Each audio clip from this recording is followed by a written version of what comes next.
Good evening and welcome to tonight's City Council meeting for Monday, December 16th. Kelly, will you please take the roll?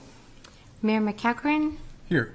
Assistant Mayor Kelly. Here. Councilor Tabor. Here. Councilor Cook. Here. Councilor Denton. Here. Councilor Blaylock is absent this evening. Councilor Bagley. Here. Councilor Moreau. Here. Councilor Lombardi. Here. Please join me in the Pledge of Allegiance.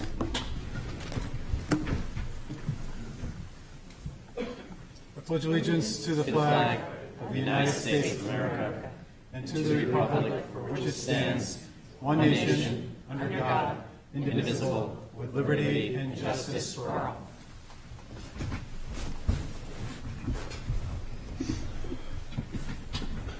So it is now my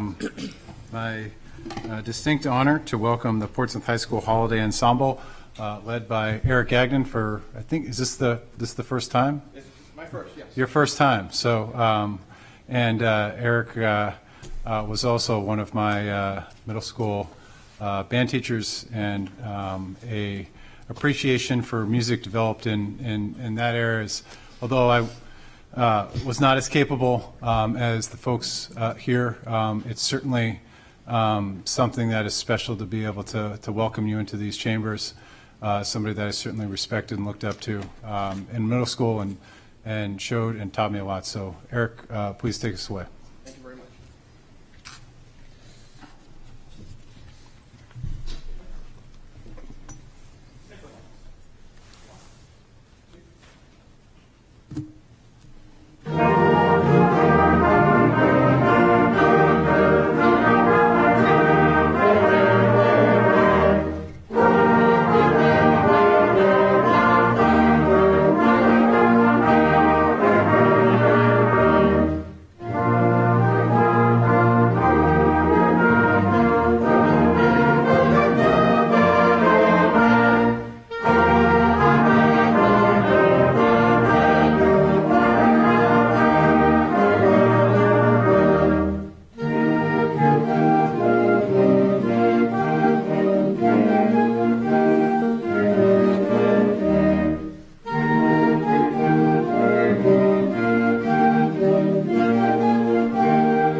audience participation, if you feel so moved, some of my students will help lead the way. Jingle bells. Set.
Let's do White Christmas. We'll finish our program with the classic White Christmas. Thank you very much for the opportunity to play for you. Thank you. Thank you. Thank you. Thank you, Eric.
It's so wonderful to be able to carry on this tradition. I'm not remembering quite when Mr. Cirillo started it, but I know for a couple of decades he's been taking the students here, and he's had a number of different makeups of the group.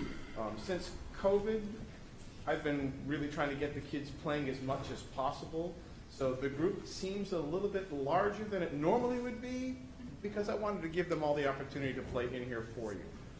So thank you very much for allowing us this wonderful performance opportunity, and have a happy holidays.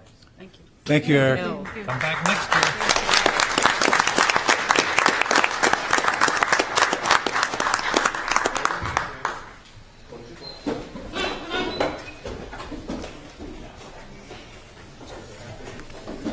We'll take a few minutes for you guys to be able to get.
Welcome back, and thanks again to Eric Gagnon and the Portsmouth High School Holiday Ensemble for their performance. It is always fantastic to be in the audience for that. Next up is acceptance of minutes, August 19th, 2024, September 3rd, 2024, September 23rd, 2024, and October 7th, 2024. Your Honor, I move to accept and approve the minutes of the August 19th, September 3rd, September 23rd, and October 7th City Council meetings. Second. All in favor? Aye. Any opposed? Next up is recognitions and volunteer committee reports. And we have Peter Walklin, who I see in the audience tonight. Now, I wrote some of this down mostly because I would be prone to exaggerate some of the things that he's accomplished in the years that he's done it. But I want to make sure that I get it all in. And before I go through all this, Peter, you are the best of Portsmouth, and we will miss you in this capacity, but certainly expect your service in other ways. But you've done a lot.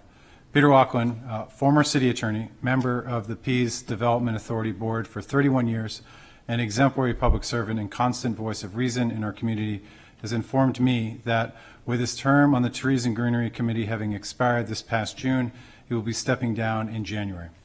Peter has led the Trees and Greenery Committee since its inception 22 years ago, having been asked by then Mayor Evelyn Sorrell in 2002 to succeed Clotilde Strauss, who had also served for more than 20 years as the city's arborist.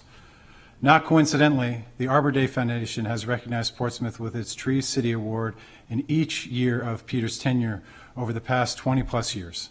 The foundation has also awarded its Tree Growth Award to the city's Department of Public Works Urban Forestry crew for the past 5 years, which just 2 other cities in New Hampshire have earned. that recognizes Portsmouth for demonstrating environmental improvement and a higher level of tree care. The letter for Arbor Day Foundation Chief Executive Dan Lambe announcing the awards might have been talking about Peter when he said, "Thank you for the pride you take in your community by planting, nurturing, and celebrating trees, and for demonstrating an outstanding commitment to sustainable urban forest management. Portsmouth has taken steps to create a brighter, greener future, and I would add, thanks to you, Peter Laughlin." Peter himself put accomplishment most eloquently, of course, and this is difficult, going off script again, to write anything, because Peter is a master of prose. In his letter to me, the city has transitioned from planting 30 to 40 trees each year to 100 or 200 trees. That does not happen by itself, but requires a major commitment by the Public Works Department. Funds must be requested in the city budget. City Council must approve the funding. City staff must appropriate locations, and appropriate species must be selected. Bids must be prepared, advertised, studied, and awarded. The city staff then plants the trees one by one, and those trees are protected, watered, and nourished by the arborist for 2 years and cherished by all forever. I deeply regret accepting your resignation from the Trees and Greenery Committee. I know that you have given us a legacy that not only trees provide. As it said, the true meaning of life is to plant trees under whose shade you do not expect to sit. Future generations will be shaded by Portsmouth urban forests, due in no small part to you. Therefore, the city will be donating a block of pink granite to be installed at the Laughlin Family Tree Farm off Thaxter Road. Now, Peter, again off script, you would often remark about if trees are older or younger than you when they come before the committee. I can assure you that this block of granite is older than you. As many of you know, it's a welcome area of green space for city residents.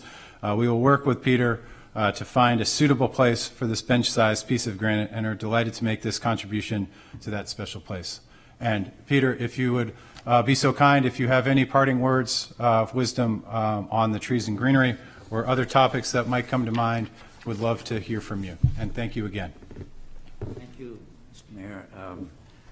As I'm sitting here, I'm thinking any impartial observer, including myself, seeing this performance tonight and saying, wait a minute, you're honoring this old guy because he's gone to some meetings and been involved in tree planting, and you've got somebody that was standing here who is trained and melded together 25 or 30 people into an ensemble that could do what they did tonight. I think that we may be missing the right person to award tonight. That was amazing, and you may not be his greatest success, but Certainly not. The saxophone was we can see not my some of calling. his successes here today.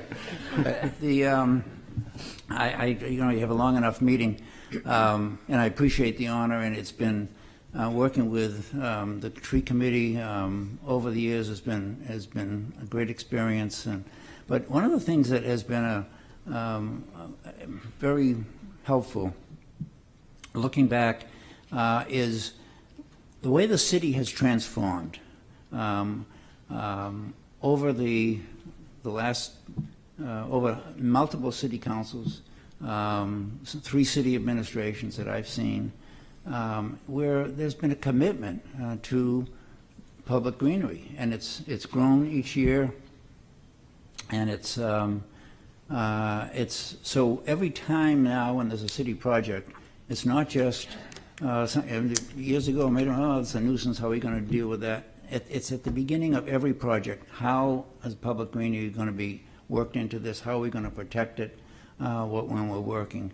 And it's a real tribute to the series of city councils and administrations, the way that public greenery is valued. And I think of things such as the Market Street extension when that was landscaped several years ago, Lafayette Road and Route 1 bypass, and countless little bump outs done around the city. We don't even notice them. But all of a sudden they're there, and it's really, I think, transformed the city. And I think everybody on this council and previous councils and the city administration deserve all the credit for that. So thank you. Thank you, Peter. You were very humble, and while Eric deserves a lot of credit, you deserve a lot of credit yourself for setting the example for us to follow. So thank you, Peter. Thank you. Thank you all.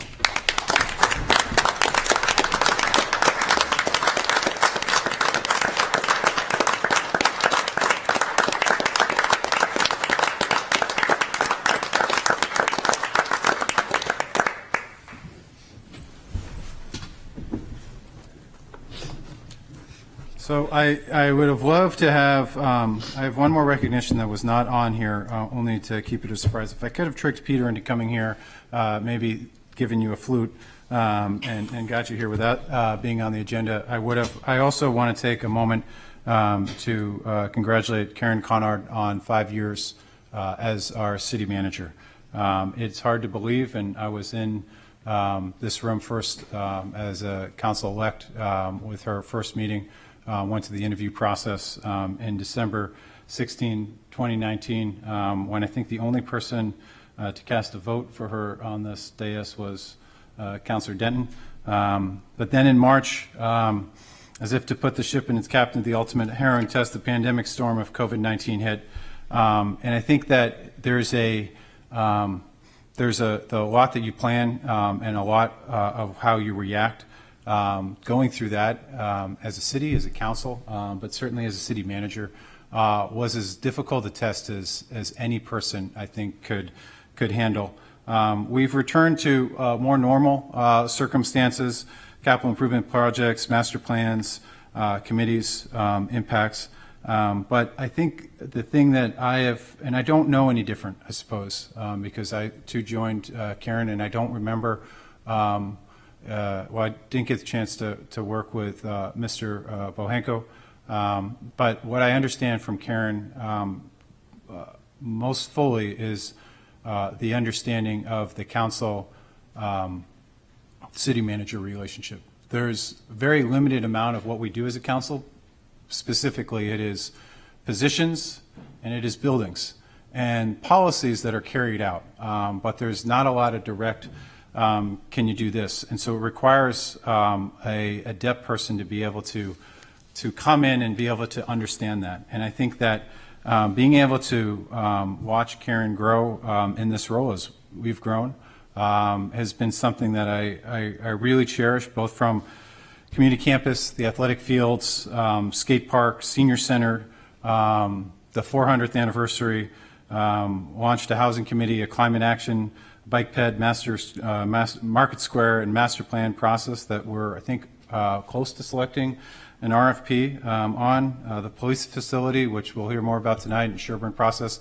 There's a lot that goes on, even just in the process of keeping this together. And there's just one story that I would like to share in terms of just recently. I was in the office and trying to figure out how we're going to manage CSX deciding to close down a street, and we have to do that, and for her to be able to rally the troops and keep the resident at mind of how we're going to figure out how to open a bridge that's not supposed to be opened yet for a couple more days, but demanding that these things occur because the residents demand it, even if they're not necessarily paying attention until the shit or the stuff hits the proverbial fan. And so I think this is the first time I swore at a council meeting. But to be able to focus not on the projects, but what the beneficiaries of the projects. I think that's your biggest attribute, is to be able to remember who benefits from the projects that we do and to keep them in mind. So, Karen, I want to congratulate you on 5 years and to many more. And I will read a quote that you said. I think you were sitting in the seat. Communication with the council is my job. I need to and want to do this well, consistently, and hopefully for a long time. Establishing and maintaining trust and respect with the council, with my staff, with the city will always be my highest priority. Thank you for everything you do to the city, for the city. Thank you, City Manager Conard. Thank you very much.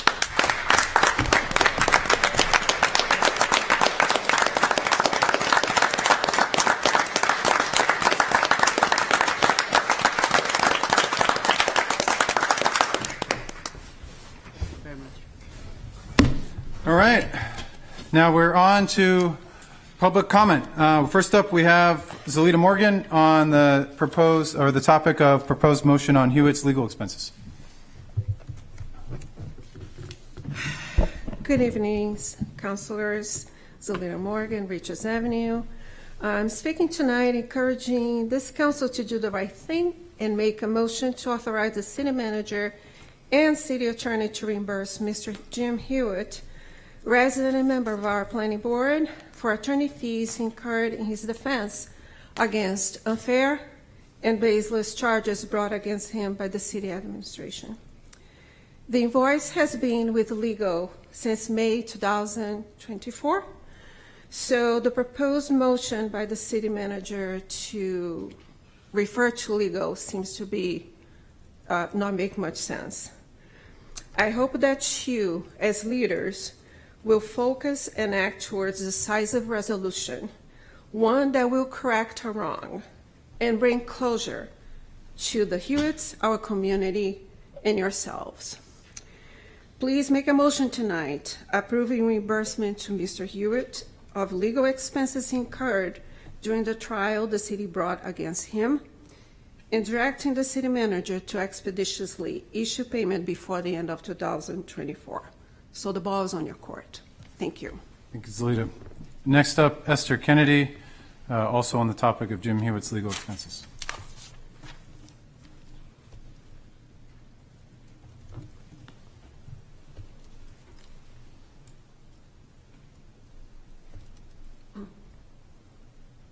Esther Kennedy, 41 Pickering Ave. And I'm here to follow Zelita. I feel strongly that you folks need to make things right. You made a mockery. You took an individual that's upstanding, not only in our community, but in the state, and you belittled him, knocked him down, and treated him like what you said, Mayor, shit. And so I ask that you really, really dig deep and make a motion and make sure his legal expenses are taken care of so this community can move on. On another note, I saw in the paper that some of you have spoken about our tax rates and the amount of money, and you blame the state. I ask you to look within. Think about the 44.2 positions you have added. Think about the millions of dollars you have added to the budget. And now you're going out to take care of sludge for $1 million? Think about our infrastructure. I spend time coming up here and talking to you folks because our infrastructure is falling apart. But you're bonding $1 million for sludge? Let's do it right. If you want to have all the new zoning and all the new building, none of you talked about infrastructure. You were willing to pass it on and add all these people, which is fine. As a business owner, bring it on. But you can't do it without understanding your infrastructure. We have a water line that is elderly. We have two sewage treatment plants that are in trouble. The smell, I know you sent someone out there to fix it. Hopefully they did. But it's still the talk of the dog park out there. The stench, when people walk back, they tell me how it's doing. There are a lot of infrastructure issues that you guys are not taking care of. And yet, our budget keeps going up. So I ask you to really think about what you're spending before you start blaming the state. Because I somehow have gotten my property taxes from other communities, and they've been pretty fair. So if the state went way up here, I have to ask why. But you need to look at your own budget. The property taxes are going up because you budgeted poorly. Thank you. Thank you, Esther. Next up, Sue Polidora on legal fees.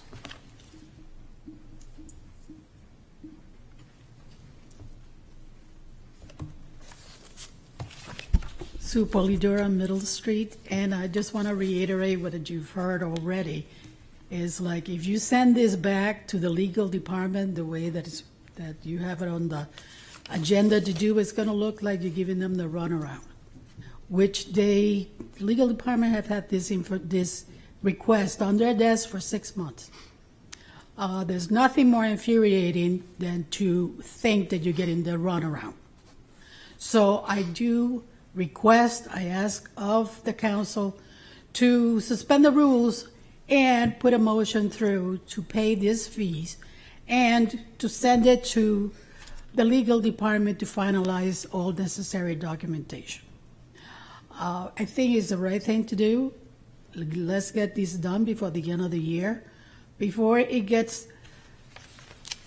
any kind of escalation that's going to be considerably more costly to the city than just $28,000. So I do request that of you tonight, and I'll thank you very much for you to thank you very much for considering it. I think it is the right thing to do. Thank you. Thank you, Sue. Next up, Paige Trace on the topic of Portsmouth.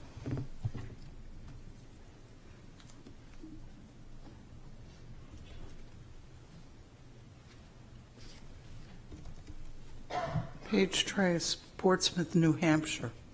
There's an evil rumor out there that I might live somewhere else. That Ladies started by and- me. Thank you, with all due respect. I'm here tonight to speak about Jim Hewitt, and I'm still trying to wrap my head around what happened. All of you took an oath. You took an oath because you were elected to your positions. Mr. Mayor, you of all people know that with all due respect, you work for me. You work, every one of you works for the citizens of Portsmouth. The legal department, the city manager, work for you. So many months ago, your legal department helped you create a trial to put Mr. Hewitt on trial, not legally really, because it wasn't a court of law, and you went after him. You went after him on the charge of malfeasance. Now that's his good name, that's his reputation. So you underestimated what any person would do to protect their reputation. And obviously, you put it in charge of a department with a new department head, and I can only guess that they overestimated their own abilities, with all due respect, and they underestimated, or you all underestimated, what a person will do to protect their reputation. Now we fast forward, and you have a motion tonight to refer this back to the very department that created the situation. Is that not a conflict?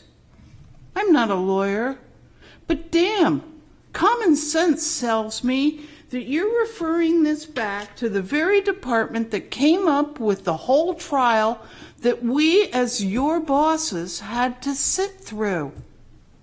It was nasty. It was ugly. It wasn't about who got this and who got that. It was just very depressing. So I ask tonight, instead, maybe you all consider doing the right thing and realizing that we are your bosses, your staff is not, and that you refer this instead to the city manager and ask her appropriately that she might, with all due respect, write out a check to make the Hewitts whole. Thank you. Thank you, Paige. Next up, Jim Lee on justice.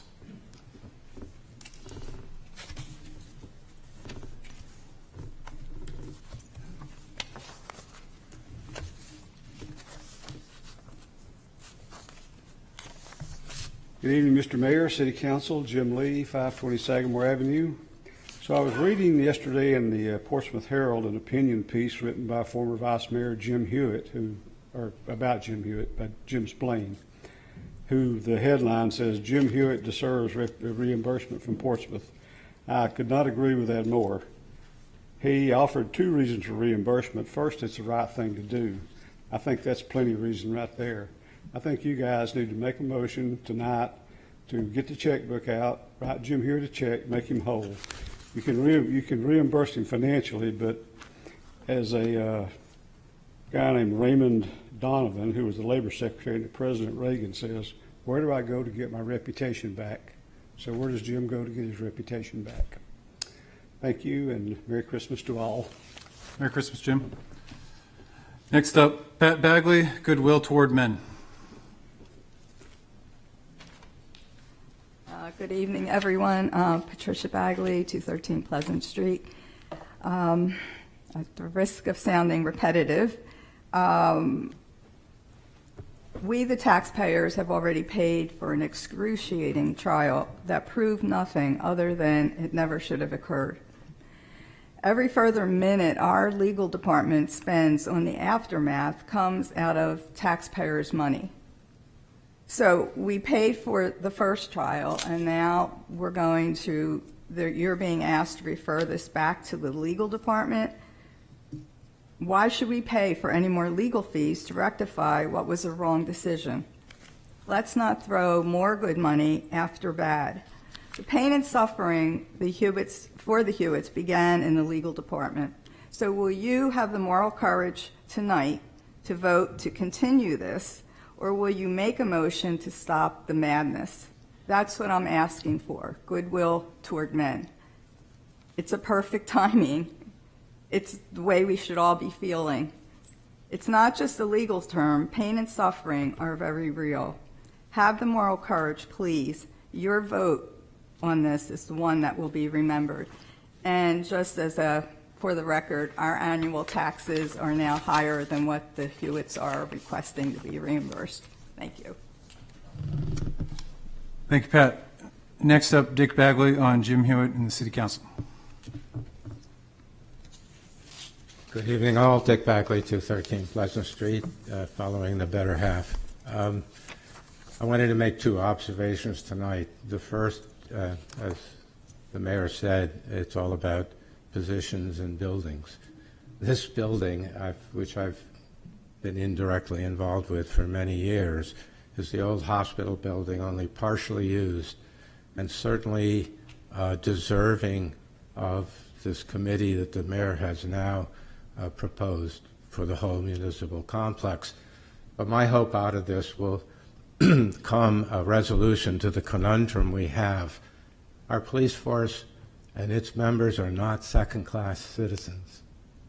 They deserve a working environment, not dictated by a particular council, but what the needs of the police community are if you expect them to work closely with the community. So hats off to you, Mayor, for not letting other council members push this police department request, which is very expensive, off. The second point is I would like to support Jim Hewitt, but I think it's for us to get up here doesn't really mean much. What I'm concerned about is Jim was put on trial for malfeasance under Chapter 91A, and I'll bet you none of us, I have it in front of us, could tell us what it's really all about, but it's entitled Access to Government Records and Meetings. So the real question is, why was the case brought against Jim Hewitt? We know it was brought by the city attorney, but I doubt very much that the city attorney sat there and said, geez, these 6 emails that Jim wrote deserve for him to be removed. And so referring this matter is not required under state law. You could make the decision. You served as a jury and you voted 8-1 not to convict. And it was, in your mind, a judicial process. And the reason I say that is under 91A8, which is the remedies for violation, if you committed that violation, there is a section in there that basically said that the court may award attorney fees to a public body or a public agency or employee or member thereof, which Jim was, For having to defend against a lawsuit under the provisions of this chapter when the court finds that the lawsuit is in bad faith, frivolous, unjust, vexatious, wanton, or oppressive. How can you refer to the legal department for their opinion when they brought the case against Jim? You have the right. You can ask the city manager to find the money and pay him off rather than him, Jim, going to the Superior Court of the State of New Hampshire, costing us a lot of money. Thank you, Dick. Next up, Sue Sterry on volunteer handbook.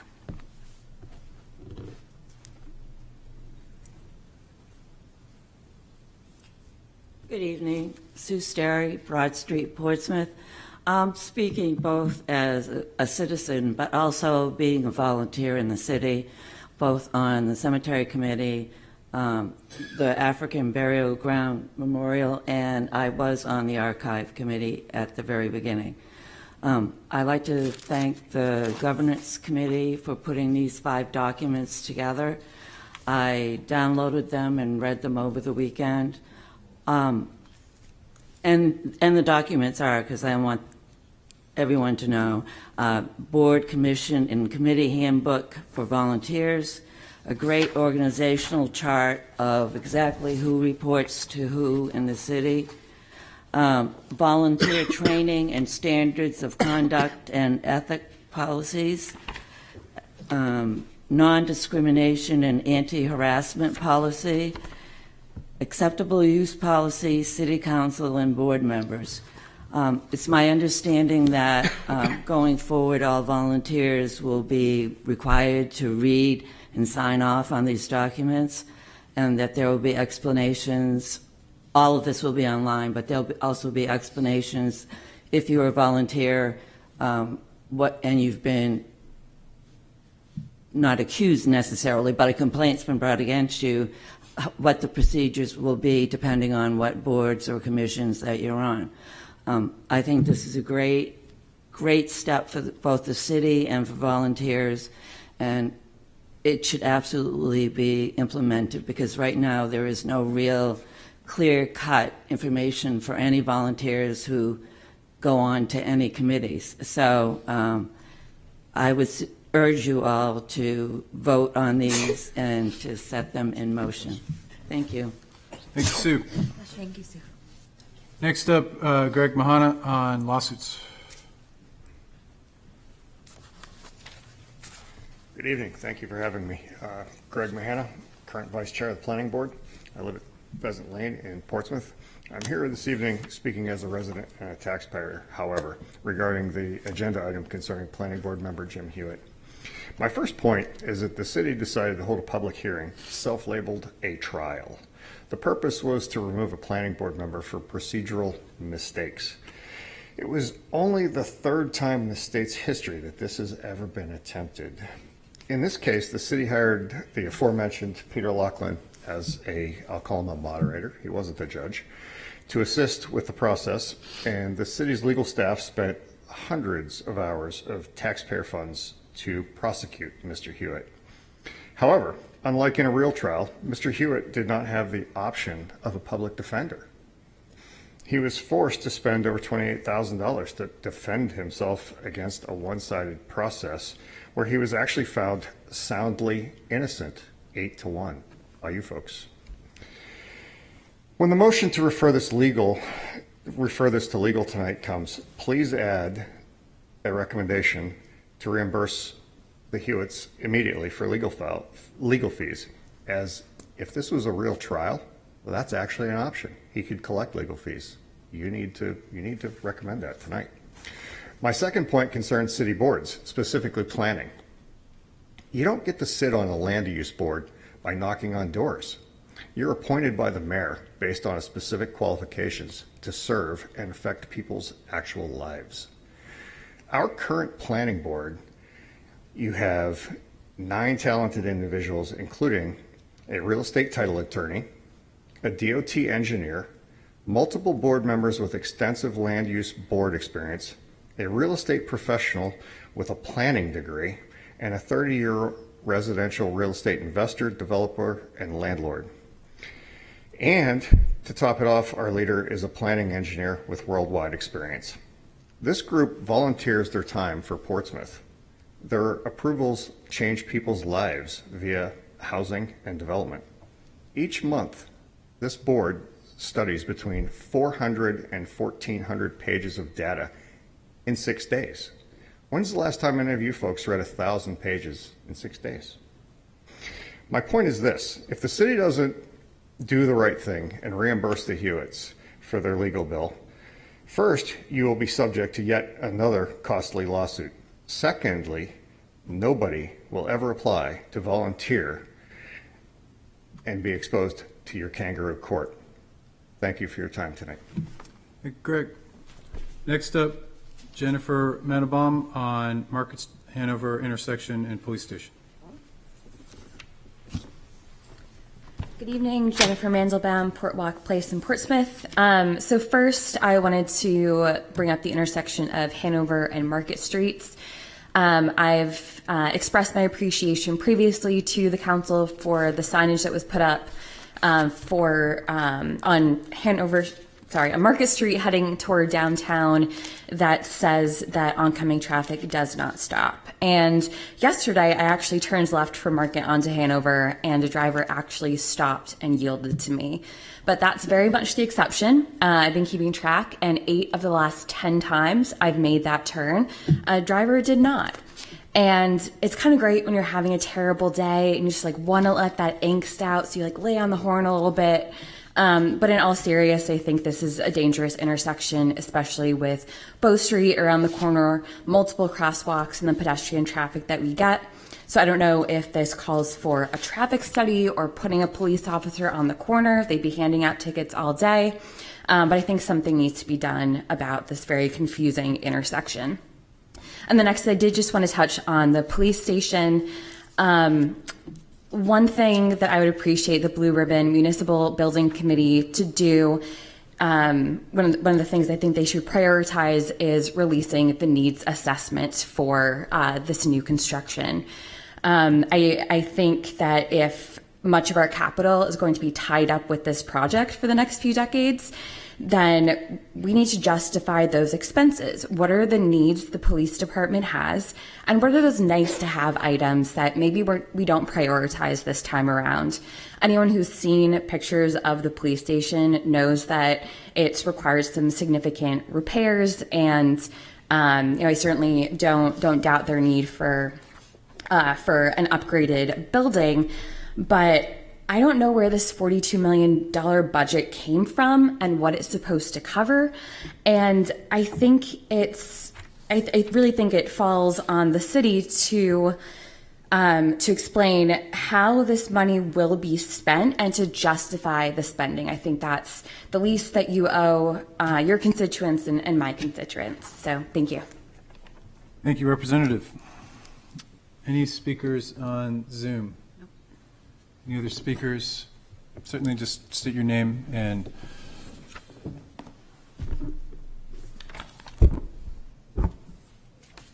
So Julie Gallett, 10 Fletcher Street. I'm here tonight to speak on the inequities of the elementary school buildings. I'm a parent of 2 children at New Franklin and one slated to start in the fall of 2025. I've been in all the schools as a sub nurse over the past few years and noticed that some buildings were nicer than others.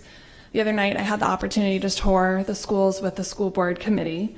It was the first time most of the board members had the opportunity to see the schools and how each is utilized.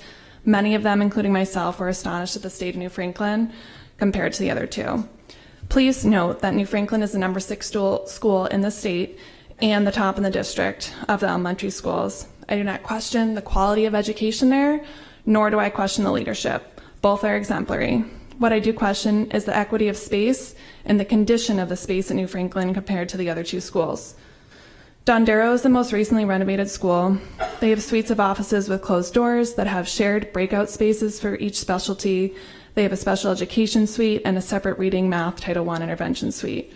They also have separate dedicated rooms for Italian, ESL, OT, and conference space. Dondero also has many closets as dedicated closets. New Franklin has 1 empty classroom. this is what they use for all of the things that they have over at Don Darrow. OT, Italian, ESL, breakout spaces for special education and Title I services. They do get creative when this one particular room is occupied, using loading docks, storage closets, entryways, and hallways. The redistricting committee is working hard to ensure they complete their task, but their findings of space and conditions of spaces across all 3 elementary schools isn't fixed by moving children. It is difficult to unsee what is occurring at New Franklin, not only compared to the other 2 schools. New Franklin needs the attention of the city funds, and I'm essentially here tonight to just kind of say, hey, this is something that might be coming your way in a couple of months. I know tonight might not be the night that you are going to be discussing this, but it is just something I want to bring to your attention. I know, Mayor, you have kids there. We've been on we've done some coaching together at one of the fundraising things, and I know you know how great this school is. And I do think, with all the funding conversations that are going to be coming up in the next couple of months, it might be wise. I know it might be overstepping, but to be able to get in to see these spaces, I think is really important. I know there's some questions about who's responsible for the funding and all those things, and that's a whole nother thing, but I do think just having a little bit more awareness of what's going on at the elementary schools is really important. So thank you. Thank you, Julie. Any other speakers that came in late and weren't able to grab the sign-in sheet? Okay. On to public hearings and vote on ordinance and resolutions. Public hearing and adoption of resolution authorizing participation in the State Revolving Loan Fund, SRF, up to $1 million with 100% principal forgiveness for costs related to sludge minimization and PFAS destruction pilot. Your Honor, I'd move we adopt the resolution as presented. Is there a second? Do we have a presentation on this? Second. DPW Director Rice is prepared to give a verbal presentation. I know that we prefaced it last meeting, and the information is in your packet, but it's your pleasure, Mayor.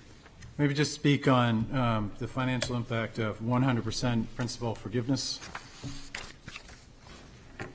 Sure. This is a great opportunity for the city to address a growing challenge relative to PFAS in wastewater residuals. This is a 100% grant. This is no money to the city. I know there's a belief that there's a cost to the city associated with this, but it is grant, 100% forgiveness. It's a really good opportunity to look at ways of controlling the PFAS in our sludge and removing it. It helps manage long-term costs for the city, and it improves our ability to dispose of a residual, which is a challenge to begin with. So we're very excited about this opportunity to get funding, and it really is a testament to the city and the staff, that the state is granting 100% forgiveness on this because they realize the importance of this work, and that it is something that other communities throughout the state are going to benefit from. Thank you, Peter. Any council questions? Your Honor, if I could just ask Mr. Rice, how are we going to destroy the PFAS? Is it just heat and pressure, or is it? Well, that is the whole process of this exercise, is to come up with technologies, to explore the different technologies that are out there, so and to pilot them to see which works. Okay, great. Any other questions before we open up to public hearing speakers? We'll open up the public hearing. To rise 2-4 against the loan, which will be forgiven 100%. Seeing none on Zoom, closing the public hearing. Any additional council questions or deliberations? Councilor Cook. Thank you, Your Honor. I just wanted to thank the Department of Public Works, specifically our water and sewer departments, for working on this issue. It's something that I had asked about last year, about treatment and PFAS, specifically on the wastewater side versus on our water supply side. So I really appreciate that this came forward. Any other speakers? Or just state that, one, I know from my time on the Safe Water Advisory Group, Andrea Miko has done an enormous amount in terms of Portsmouth of raising awareness. That awareness was taken up by our senior senator, Jean Shaheen, in terms of funding, and certainly supported by every member of staff at the on the city level. So thank you for that. When we talk about when we talk about bonding, this is the easiest bonding of $1 million we've ever done in terms of it being completely forgiven and being a grant. That aside, government costs are increased when there's rules. Sometimes those rules don't make sense. Sometimes they very much do as we find new information. PFAS is one of those things that, as we found, we have needed to spend more money both in preventing PFAS from entering the water supply, treating it when it's in the water supply, and then from a sludge production, being able to destroy it. So this is one of those rules that hopefully we will continue to be on the cutting edge of, supporting the safe and efficient destruction of PFAS from our sludge, and I 100% support this. We will need a roll call vote. Mayor, can I just make a comment? I would like to say that sitting on the Safe Water Advisory Group, the work that the city has done on PFAS has been really, really extensive and essential and groundbreaking, if you'll excuse the pun, I guess. But they're a leader in the treatment of PFAS. People come to them to learn more, and that's a good reason why this grant is coming to Portsmouth. Couldn't agree more. Roll call vote. Assistant Mayor Kelly? Yes. Counselor Tabor? Yes. Counselor Cook? Yes. Counselor Denton? Yes. Counselor Bagley? Yes. Counselor Moreau? Yes. Counselor Lombardi? Yes. Mayor McEachran? Yes. Unanimous. Thank you, Kelly, and thank you, Public Works. Next up is the first reading of ordinance. First reading of ordinance amending Chapter 10 zoning ordinance by striking Article 5 measurement rules, Section 10.515.14, by amending Section 10.515.13, and by adding new sections 10.811.60 and 10.81161 relating to accessory uses to permitted residential uses of the ordinance of the City of Portsmouth, all in order to bring the zoning ordinance into better alignment with the building code and to increase government efficiency. Your Honor, I move to pass first reading and schedule a public hearing and second reading at the January 6, 2025 City Council meeting. Second? And I will pass the gavel, since this was, I will speak to it if allowed. This was, in terms of looking through the ordinances that we've had, and mostly hearing from residents when they've had to get a variance for, say, an 8-foot fence where a 6-foot fence would be allowed on the sides and the back of a house. Or for a tree house to be constructed. And we're not talking about the tree house that made itself into the New York Post. We're talking about a 10 by 12 size tree house or a shed. Certain things that I do not believe need to go before the ZBA, as well as the HVAC units that when asked planning, if we've ever denied one, the answer is no, we've never denied somebody looking for a variance for a condenser unit that happened to be in that. And the reason why, these are small things to be able to take part of, but when somebody's first experience with the government is asking what should be a reasonable request and having to stay up till 8 or 9 at night to go before the ZBA for something that everybody agrees should be allowed, that degrades our ability to have confidence in the other rules. Second, there's a cost. We talk a lot about costs in terms of headcount. Headcount is there to enforce and carry out rules. If we don't have headcount and we have a planning department that has a bunch of rules, we are not going to get anything done, and everybody's going to be frustrated with the amount that they can get approved. So hopefully we can continue as we look through the zoning ordinance to remove rules. I would hope at a 2-to-1 margin for ones that we add, but these are ones that stood out, and I'm looking forward to what the planning board will say about these in their infinite wisdom. Hopefully, we can create a more streamlined process for the citizens of Portsmouth.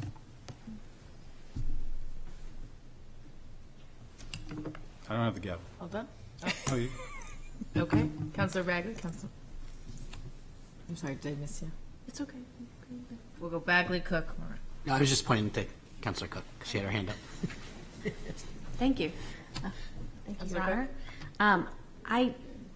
I really appreciate these coming forward, but I do have some questions specifically around the limitation to one shed at a certain size versus allowing multiple sheds as long as they don't exceed 120 square feet total on that site. So I'm looking forward to that discussion that we have and the presentation because I think this can be a bit limiting depending upon what the size of your space is. If you have a very tiny yard and you want to have a shed for trash and then you want to have a separate shed for tools and the two together do not exceed even 50 square feet, then the idea that you have to still come forward and request permission, I think is challenging. So I look forward to that discussion and maybe an amendment to eliminate the one shed requirement.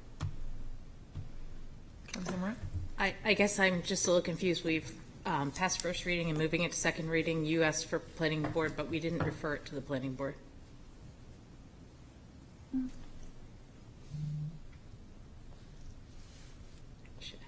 Happy to have it sent to the. I just thought, well, we should actually refer it to the planning board if you want planning board to actually take a look at it. Sir?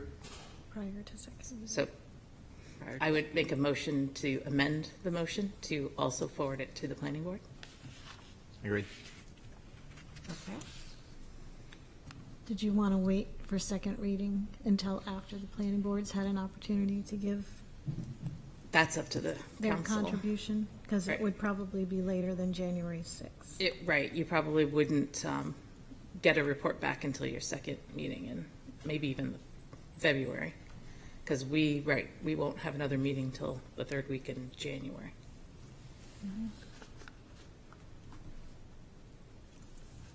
Totally fine by me, if that's a question to me, but it was the Question motion. to everyone.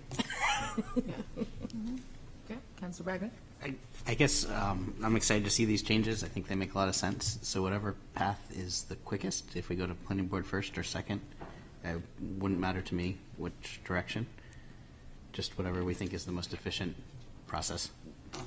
Do we do second reading and then refer to planning board at second reading, or do we go to planning board first? And that's a question. I think if you want planning board input during second reading, then you would go to planning board first. So generally, since you have public comment and you have a presentation all at second reading, you may want the input at that time. But I don't think there's a rule that says you have to do it at second reading. Could wait till third. Your Honor? Oh, that's right. I asked to speak. Yes, I'm happy to send to planning board with this before it comes back for second reading. I think to Councilor Cook's point, there could be amendments made or recommendations for amendments to be made before we get to second reading and have to notice that multiple times.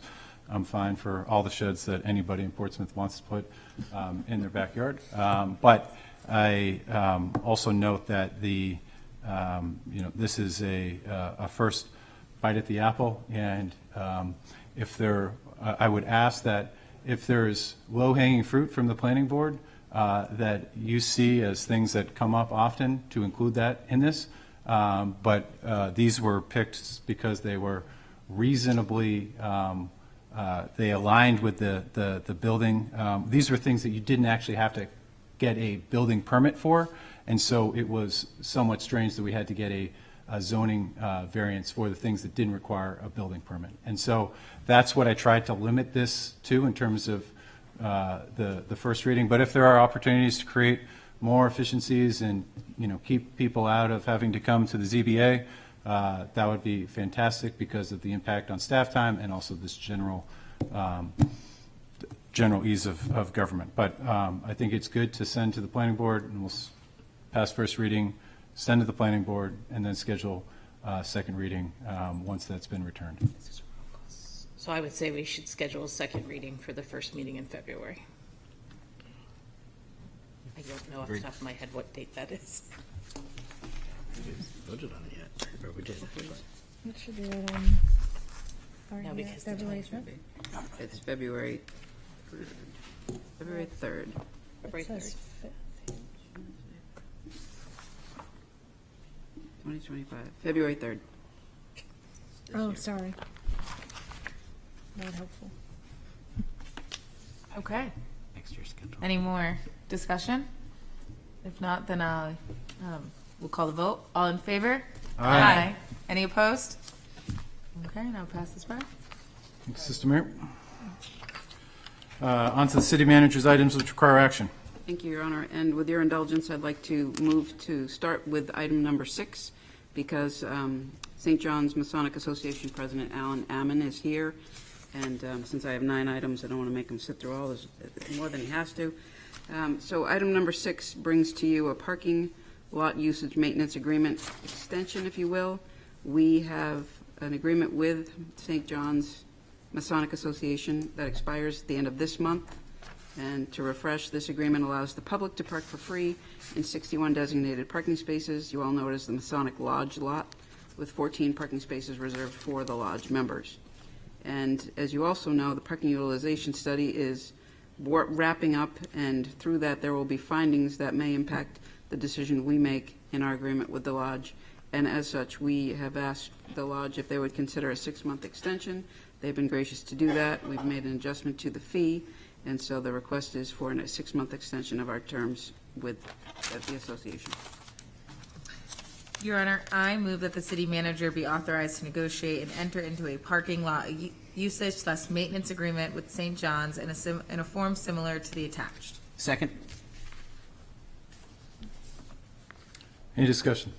Councilor Bagwell. Thanks, Your Honor. I'll just use this opportunity to once again reiterate our downtown worker employee parking program, where you can get $3 for, or 10 hours for $3 at the Foundry Garage, but also one that may not be quite as well known as this lot, which is just a little bit further walk from town, but I see a lot of downtown workers walking from this lot into town every day, and it's a free lot during the daytime hours. Councilor Cook. Thank you, Your Honor. I just had one quick question on this. Do we anticipate any major changes in utilization? Or do we anticipate a need for additional space somewhere else after we get the parking utilization? The short answer is yes and yes, and we've had a lot of options on the table with the association for this area. Okay, thank you. You're welcome. Any other questions? All in favor? Aye. Any opposed? Thank you. Back to the order of things. Item number 1 would be the request to approve the amended City Council schedule for 2025, specifically the 3 budget meetings that we've added as proposed in May. And following up on the information we gleaned from you at a prior council meeting, the idea would be to hold 2 evening sessions, one on May 12th and one on May 14th, to review the different departments and the different funds, and then to come back on the evening on May 28th with a budget review work session. Your Honor, I move to approve the amended budget schedule for 2025. Second. Any discussion? All in favor? Aye. Any opposed? Thank you. Item number 2 is a request to schedule a work session to discuss the Market Square Master Plan with our consultants, Beta Group.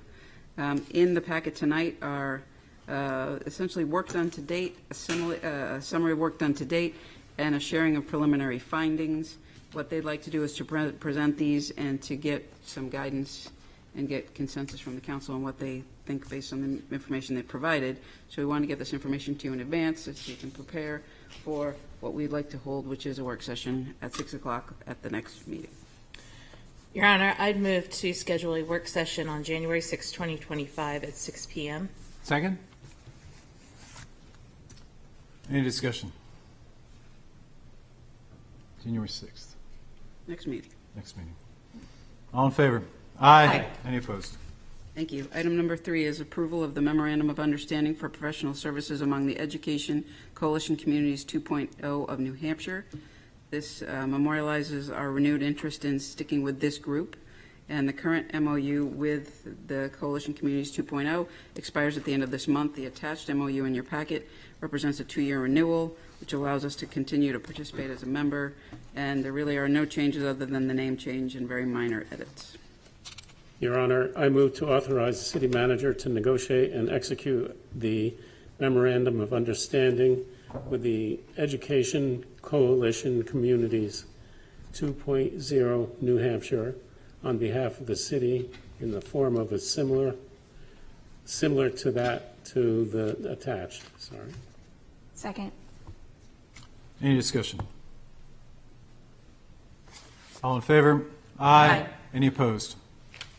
Thank you. Item number 4 is report back on the land donation from the estate of Star C. Johnson for land on and adjacent to Marjorie Street. At the September 19th Planning Board meeting, the Planning Board considered the request from the estate and voted unanimously to recommend to the City Council that you adopt the donation of land. Your Honor, I move to authorize the city manager to accept the parcel of land located at Tax Assessor's Map 232, Lot 25, from the estate of Star C. Johnson. Second. Any discussion, Councilor Tabor? Yeah, just a question for the city manager. I looked it up. It's 0.2 of an acre at the end of Marjorie Drive. I'm just curious, do we have a use for it? What would the city do with a gift of land like this? I will look to staff to confirm, but this is adjacent to the in construction, almost to be completed Marjorie Street pump station. Oh, great. And it improves access. Right. Thank you. All in favor? Aye. Any opposed? Item number 5 is a report back on the request to release a portion of Long Meadow Lane.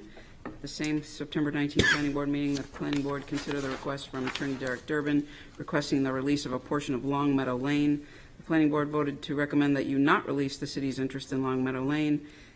It really has to do with a right-of-way and the potential to partially landlock a parcel and further complicated by utility infrastructure in the right-of-way. We would not recommend, staff did not recommend, and the Planning Board agreed to not release the interest. Your Honor, I would move to place the request from Attorney Durbin on file. Second. Any discussion, Councilor Morrow? I know that the residents seem to have a concern about the current use of the property, so I guess would it be worthwhile to have the city explore a license to allow the people to use it, even though we want to maintain ownership because of the utilities underneath? I don't know if that would be a worthwhile to look at. Just a thought. I don't know who wants to. For the direction of the council, we could look at it, but I know that it was not recommended to release it. For a license, even? That was not the request before us, but I will defer to City Attorney Morrow. Well, I know Attorney McCourt has had, not to pass the buck, but he's had a number of conversations with Attorney Durbin and in regards to this matter. Thank you, Mayor, City Council. A license is something we could consider, but the one thing I would just flag for the City Council is that this is a city right-of-way that we're talking about here, and our ordinary policy is that a city right-of-way, if it's to be improved, should be improved to city standards. So really, it'd be seeking a waiver of that requirement, which is not something ordinarily that staff would recommend on city property,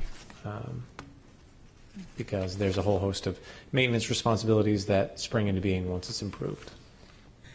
Yeah, I was just trying to find a way to have a revocable way of being able to allow them to use the property as they have been using it, because I believe they've made it like part of their backyard. That's certainly what that's been. So that was why I was just trying to find a compromise without giving up ownership.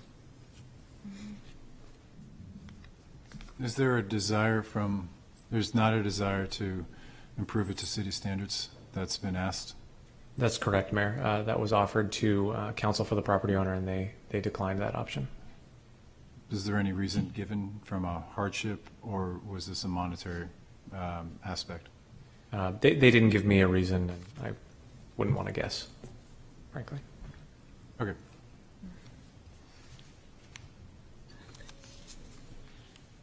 All in favor?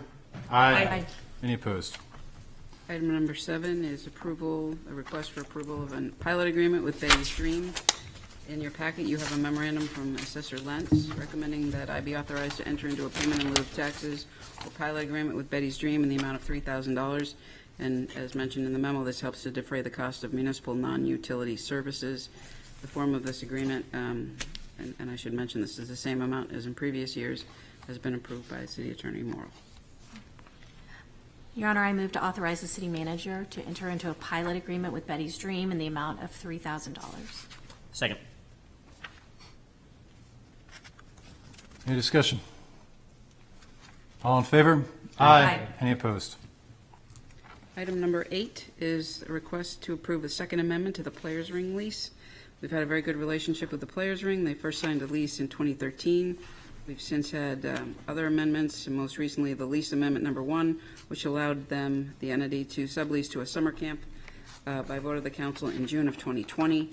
And what we're doing now is negotiating with the Players Ring, and we're in good stead with them, to negotiate the scope and nature of the next series of capital improvements that will be included in the schedule that would accompany a new lease. So as we are doing that, we've mutually agreed to seek an extension through March 31st, and we expect to be back to you before then with the terms of a new lease and a new schedule of capital improvements.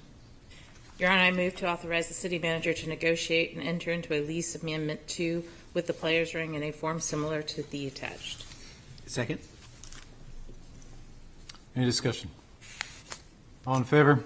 Aye. Any opposed? Thank you. And the last item tonight from me would be information relative to a report back on the Solar Overlay District. As part of the city's membership in the entity SolSmart, our planning and sustainability staff have begun drafting zoning amendments to increase the installation of solar throughout the city. And staff recommends that the council refer these amendments to the planning board. Peter Burst is here if you want further color commentary on the amendments that we have in draft form, so that the planning board can recommend and report back. The amendments will incorporate solar energy systems as a principal use, allowing solar in certain zoning districts rather than the establishment of an overlay district. These amendments would allow solar energy systems to be installed in all areas appropriate and outline a conditional use permit process that incorporates best practices, improves transparency of processes, and clarity of development standards. Your Honor, I move to refer the zoning review and drafting of solar zoning amendments to the planning board for its recommendation and a report back to the city council. Second. Any further discussion?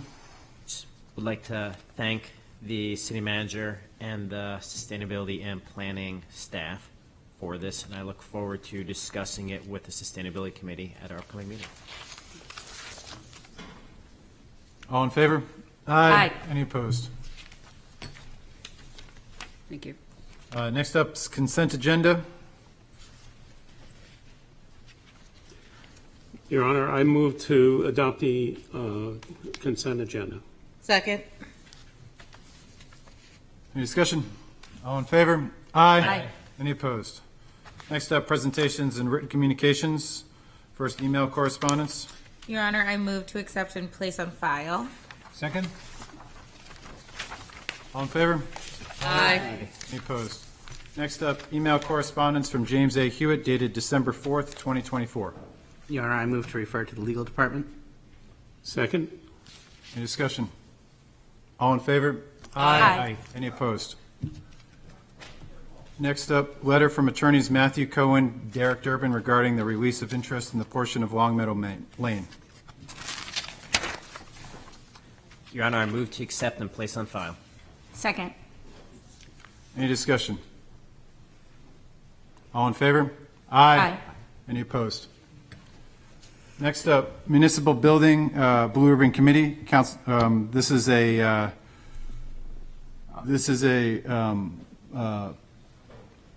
change from what we had previously had in terms of the working group, and would love to be able to first discuss this with the council. I've created a sample motion in terms of the feedback, but the goal is to first fully understand everything that's in this building in order to be able to assess the needs of the police and how they fit into this building. Your Honor, I'll propose the motion for discussion. Move to establish the Municipal Building Blue Ribbon Committee with the following purpose: to explore and recommend to the City Council investments in the municipal building which would, first, upgrade the existing police space to improve adjacencies of key functions and to renovate or build better workspaces, accommodate the public more effectively and increase security with a single point of service, more efficiently allocate municipal services within the building, and maximize the investment in critical building components to provide a safe, comfortable, and energy-efficient environment. Your Honor, second. And I'll pass the gavel to speak on this. So the goal behind the Municipal Building Committee is first to understand the entire building as it stands, both from a function of the police, but also anything that would require movement internally of the building to better accommodate the police. I think there's a pretty large lack of understanding when it comes to the amount of space that would be foregone in this current building. And so the question naturally arises, why are we building a police station that's twice as big as the building that we have now, while we are abandoning nearly 20,000 square feet in the basement, the former morgue of the building? So that's one. Two, there's numerous amounts of systems that need to be upgraded within the entire building. Many folks have asked, why are we investing so heavily in this portion of the building if we're not going to invest in other aspects? Are we just going to have to spend more money down the line? And three, an adjacency conversation has come up numerous times in response to the amount of whether or not we can have satellite offices. For the police, I've heard some discussion on this, specifically in conversations around, could we have dispatch somewhere else? The fact that dispatch kind of serves as the central source of communication, and others kind of glob on to that, for lack of a better term. So understand that there are some adjacencies. That's not to say there's not the ability to have satellite offices for other aspects of municipal work, nor is there not an ability to improve, as Councilor Denton had once suggested, a single point of service as you walk into the building to be able to better serve. And so with that, I'm hoping to appoint at the next council meeting 5 residents, along with 2 counselors, and then 2 members of city staff, one being Karen Conrad and one being representative of the police department, to work towards this. Obviously, more people can come in and come out, but putting it a total of 9 members to be able to discuss this. I will leave it up to the committee to discuss how often they meet, but the deadline that we have to work around will be dictated around the RFP that we will issue for a new design firm and the funding that we have. Now, obviously, we won't be able to build anything until we agree on something, but the fact is everything gets more expensive as time goes on, and want to make sure that we are not waiting ourselves out of options to be able to solve this issue and the issues that exist in the municipal building. Hopefully, with this standpoint, since we have, from a fiscal standpoint, really, and this is my opinion speaking, but looked at other single solitary options as being on the order of $25 to $30 million more than this. I feel like we have to fully exhaust every inch of this building and understand and commit to the public to do so in order to be able to get a police station that works for the police, works for the community, and works for the taxpayer. Thank you. Councilor Bagley? Thank you, Your Honor. I'm a little concerned that we're creating this before we have the needs assessment. I feel like we went down this path where we ended up with originally something like a $72 million police station, which was just, in my opinion, would have been fiscally disastrous for the city. And I feel like this might be going back down that same path. I think we should wait for the needs assessment. I think we should have city staff make recommendations on what the options are for this building, because they know the building's best and the structure's best. And then when we have that information in hand, would be the appropriate time to create a committee. And I would encourage as many counselors as possible on that committee, since ultimately this is going to be a very, very large check that we have to write. Thank you. Any other comments?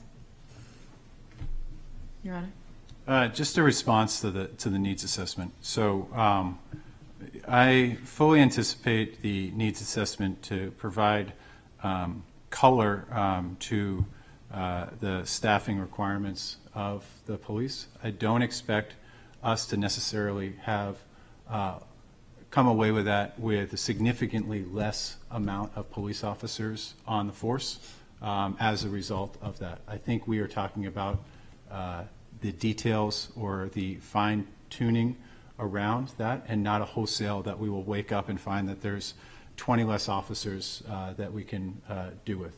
And so I do believe that the project of planning for the municipal complex can go forth without the needs assessment, knowing that the needs assessment will be a part of that.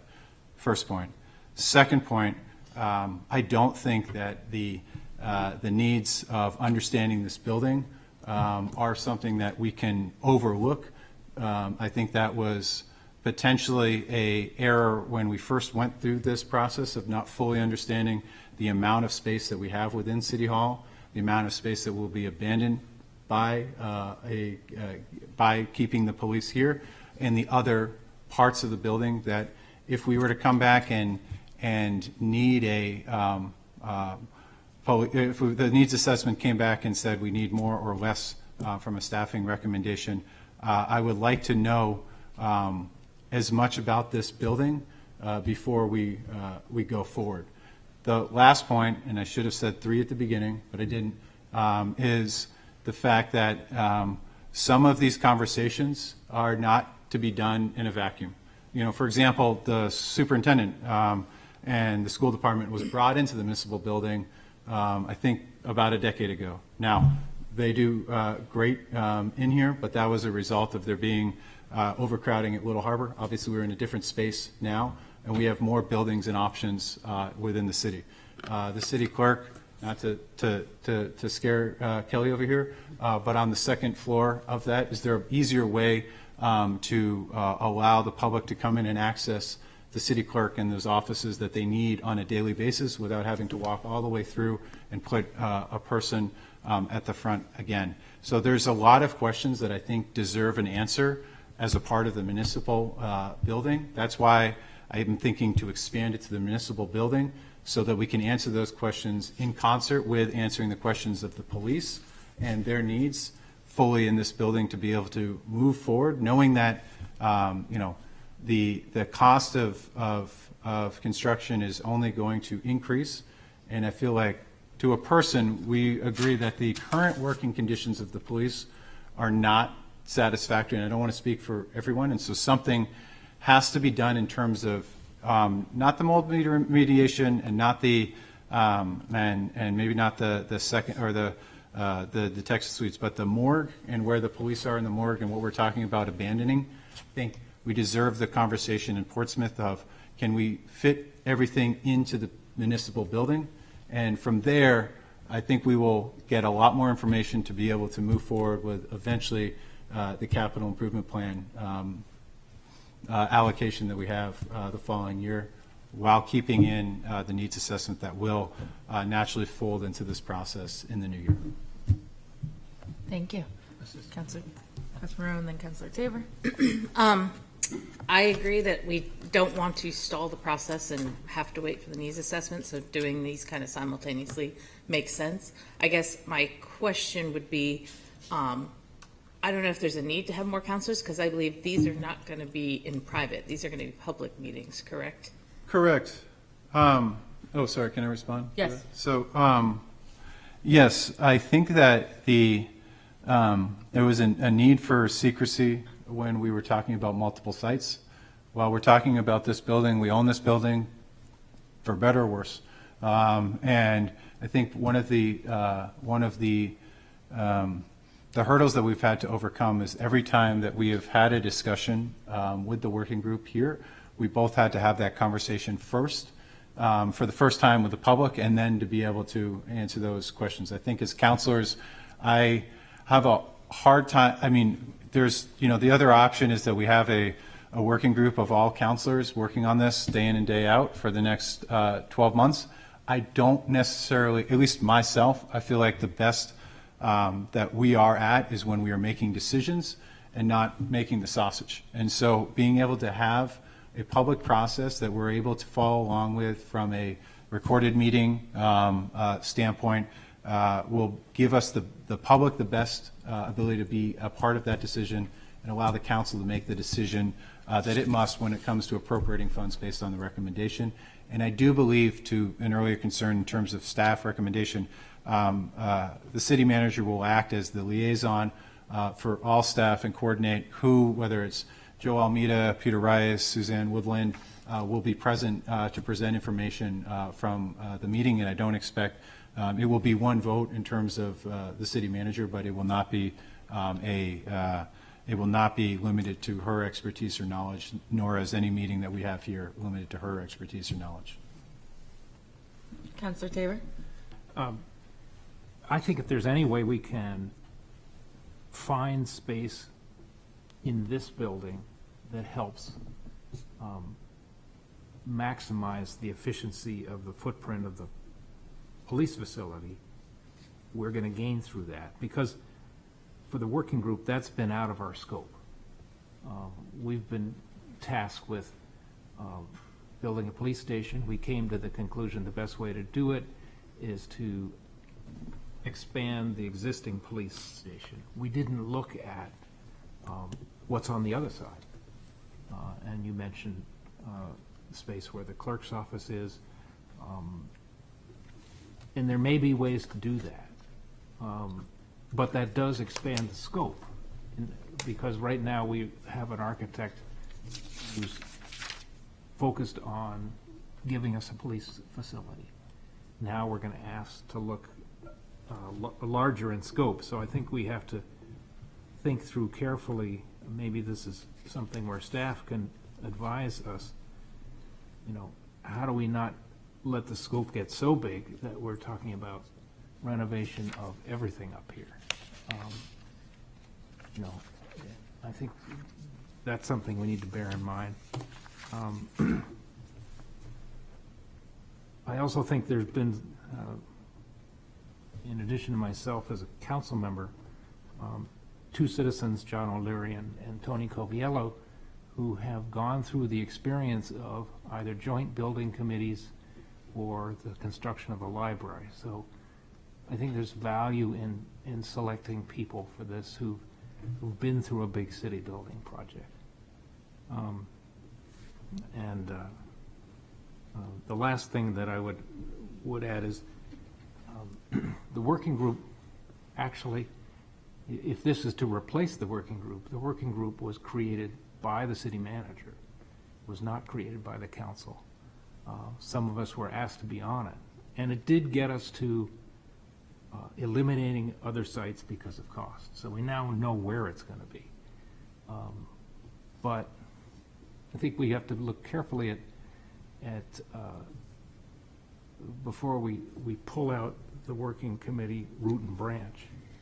We need to look at that relationship with the architect that had developed,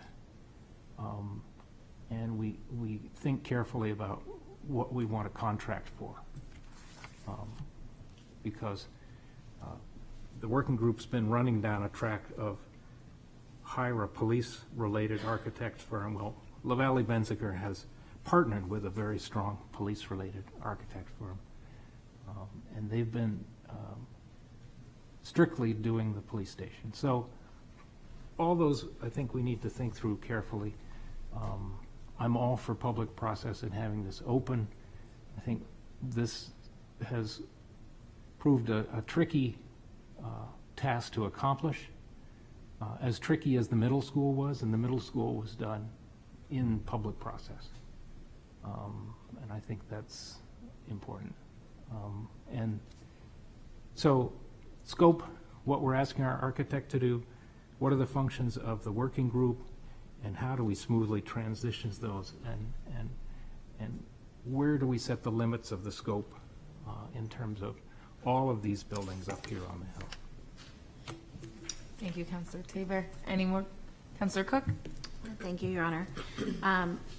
I appreciate this motion because I think it moves us in the right direction in this discussion. And I think one of the things that I truly value here is the suggestion that we're going to look at some of the deficiencies in this building that are building wide, that are not just deficiencies in the police station. This has been one of my bigger concerns throughout the entire process, is that if we don't do something about an HVAC system that has been challenging to continue to repair, that is not just in the police facility but is building wide, then we're not addressing the long-term problems that we have for the overall working environment in the building.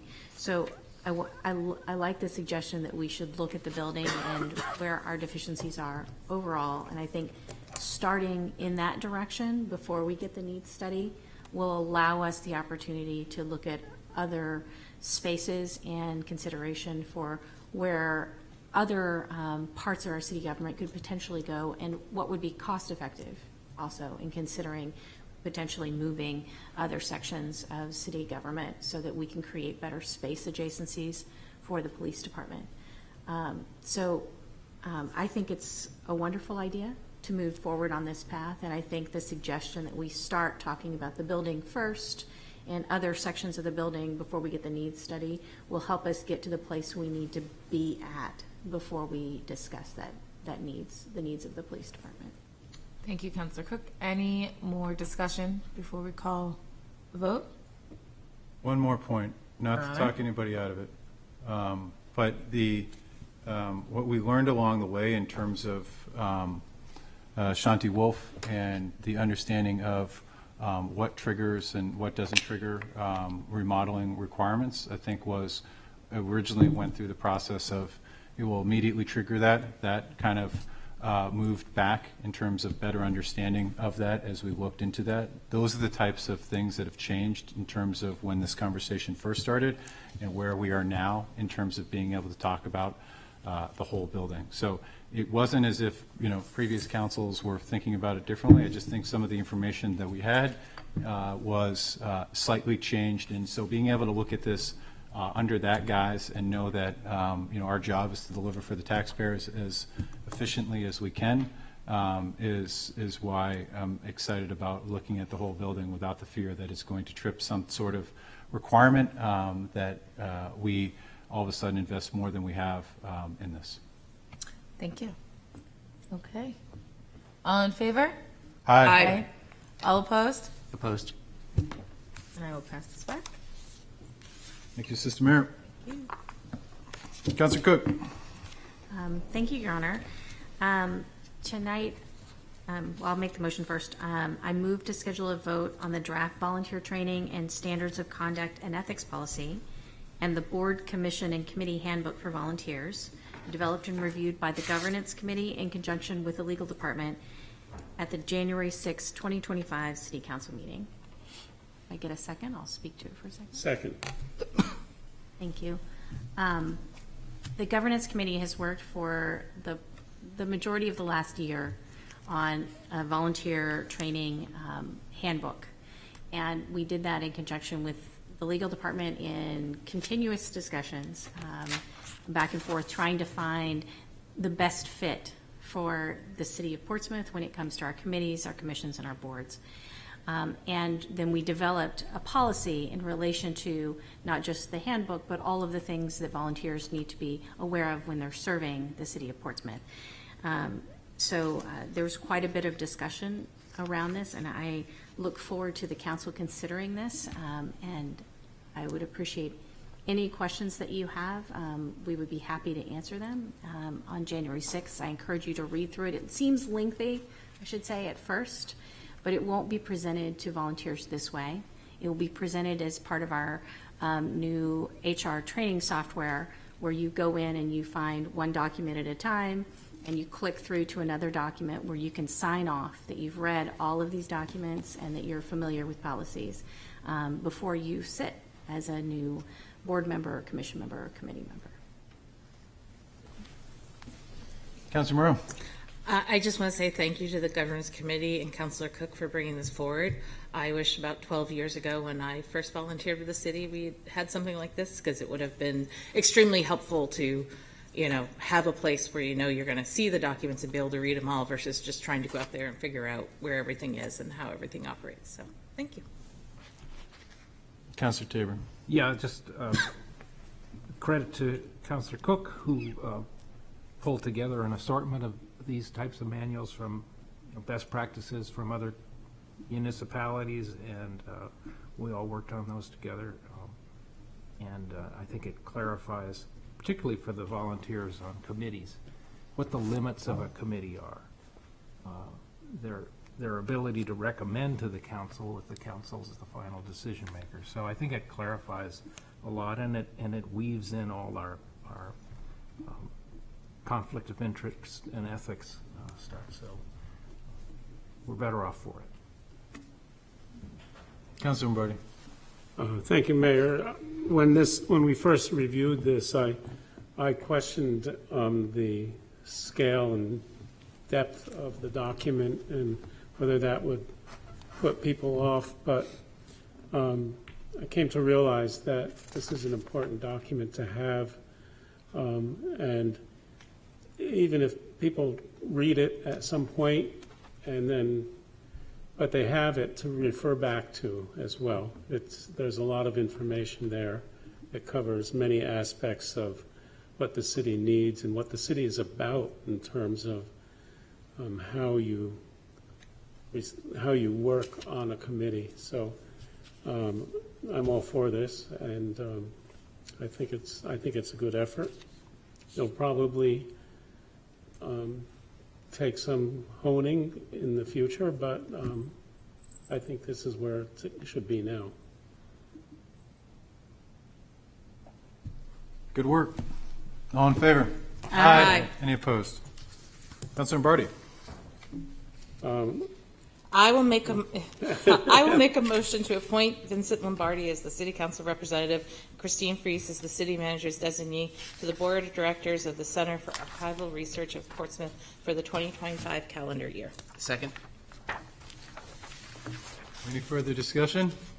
I guess I need to describe this a little bit in that we're at a point where this committee is creating a 501c3 board to take on this role. And the first step of it is to actually create the 501c3, which needs a recommendation of a board of a nascent organization to distribute funds that we've collected and hired an attorney to create the 501c3. That's where we're at. All right. Okay. Seems exciting. All in favor? Aye. Any opposed? Congrats, Councilor Lombardi and Christine Freese. Next up, approval of grants or donations. Acceptance of Housing Opportunity Planning Grant, the HOP grant for $65,321. Your Honor, I move to approve and accept the grant as presented, and also thank staff for all of their efforts in getting this. Second? Any discussion? Any further? Just happy. Just happy. All in favor? Aye. Any opposed? Next, the acceptance of U.S. Department of Justice grant for the Police Department for the New Hampshire Internet Crimes Against Children in the amount of $368,355. Your Honor, I move to approve and accept the grant as presented. Second. All in favor? Aye. Any opposed? Next up, the acceptance of Bureau of Justice Assistance Patrick Leahy Bulletproof Vest Partnership Grant for the Police Department in the amount of $5,392.49. Your Honor, I move to approve and accept the grant as presented. Second? Any discussion? All in favor? Aye. Any opposed? And then the acceptance of U.S. Department of Justice grant for the Police Department for the implementation of body-worn camera program in the amount of $196,000. I would move to approve and accept the grant as presented, Your Honor. Second. Any discussion? Once again, just happy. All in favor? Aye. Any opposed? Thank you to the Police Department for working towards those.